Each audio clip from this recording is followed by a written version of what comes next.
开局一个人，8年时间发展成一个营，并秘密潜入俄本土1年多的时间。迄今为止，已经有15位俄军将军被其击杀。这支神秘的乌军刺杀小队真的太强了，火力军忍不住要为其打 call。今天来聊一聊这支名为萨满的特种小队究竟是怎么在俄本土过得风生水起。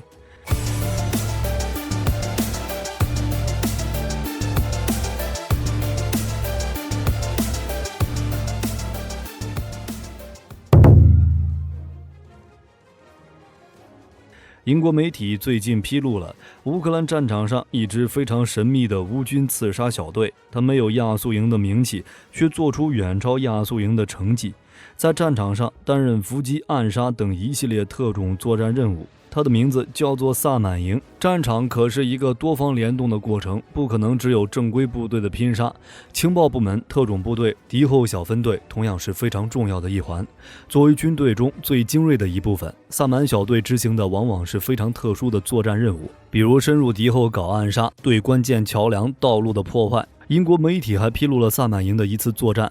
一辆俄军军车正在别尔哥罗德州公路上行驶，突然从路旁灌木丛中伸出枪管，随后枪声响起，这辆军车遭遇伏击。首先，这不是发生在乌克兰境内，也不是发生在克里米亚，而是俄本土别尔哥罗德州，而这就是乌克兰特种部队的渗透作战。在伏击结束之后，萨满小队从车辆中取出一份地图，这说明乌军伏击是有目的性的，可能就是奔着这张地图而来，不免让人觉得乌军伏击为何这么准确，甚至还知道这辆军车上有地图。在火力军看来，这并不是误打误撞，显然乌军已经提前获得了情报，并在预定道路上进行伏击。很明显，乌军情报部门也已经渗透到了俄军内部，而像这样的行动，萨满营已经持续了1年多的时间，一直在俄本土搞破坏和渗透。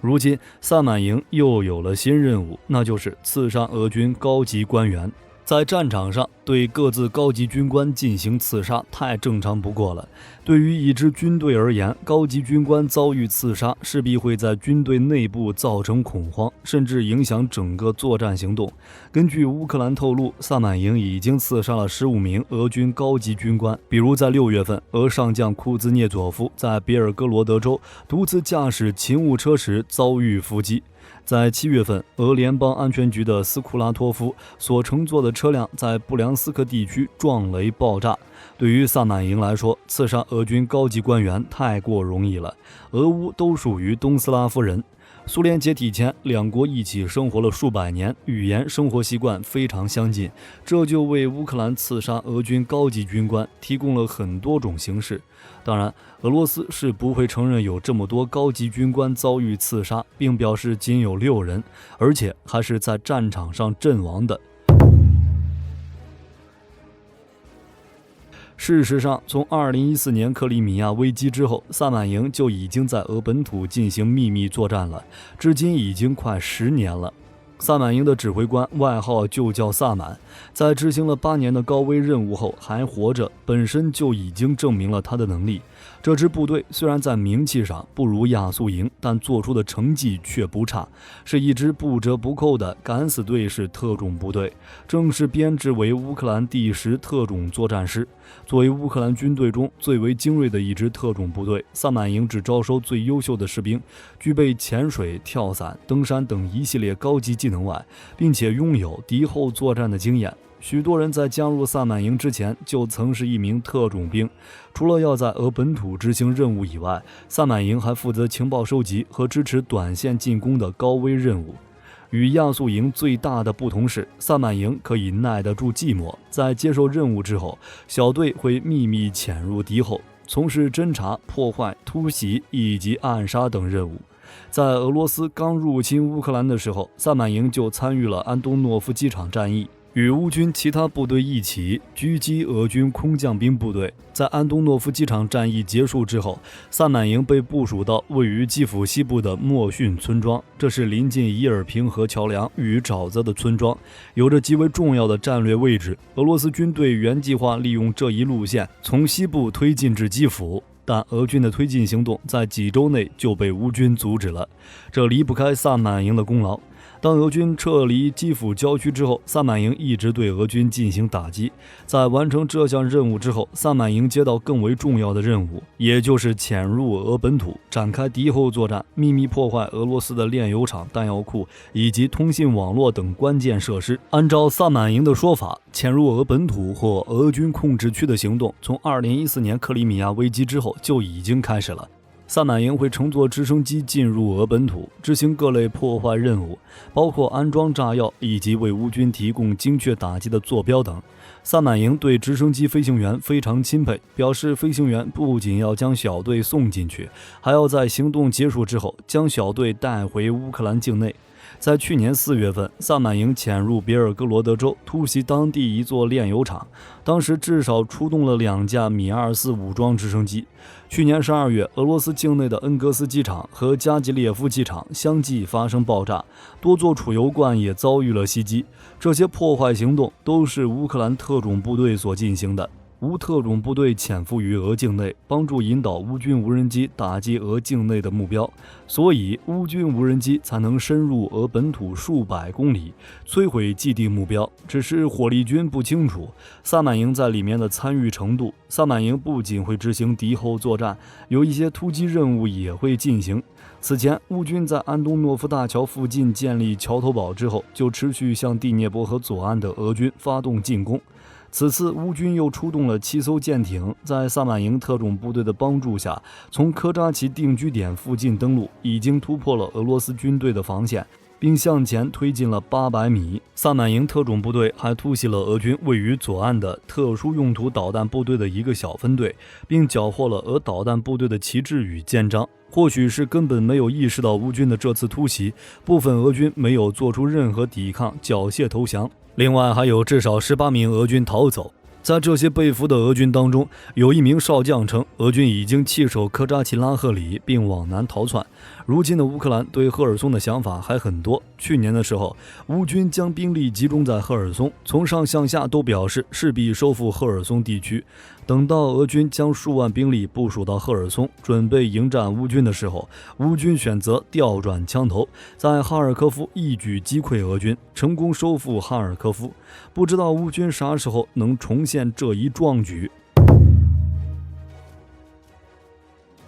其实，在俄罗斯入侵乌克兰之前，萨满营的规模还比较小，但现在已经扩张成营级规模，并且还在源源不断地吸引许多志愿者加入。萨满营的士兵觉得，与俄军捉迷藏，或者是指引无人机轰炸俄军阵地的做法太过无趣，反而更喜欢与俄军正面对决。在萨满营中，一名绰号22的士兵表示，自2014年克里米亚危机之后，就一直在与俄军对抗。为了加入乌克兰特种部队，他接受了一系列高难度训练，经历重重选拔之后，才成了萨满营的一员。最吸引22的任务是穿越前线和边境之后，在敌人后方安装炸药。为了避免俄军炮火袭击，萨满营通常选择与俄军近距离交火。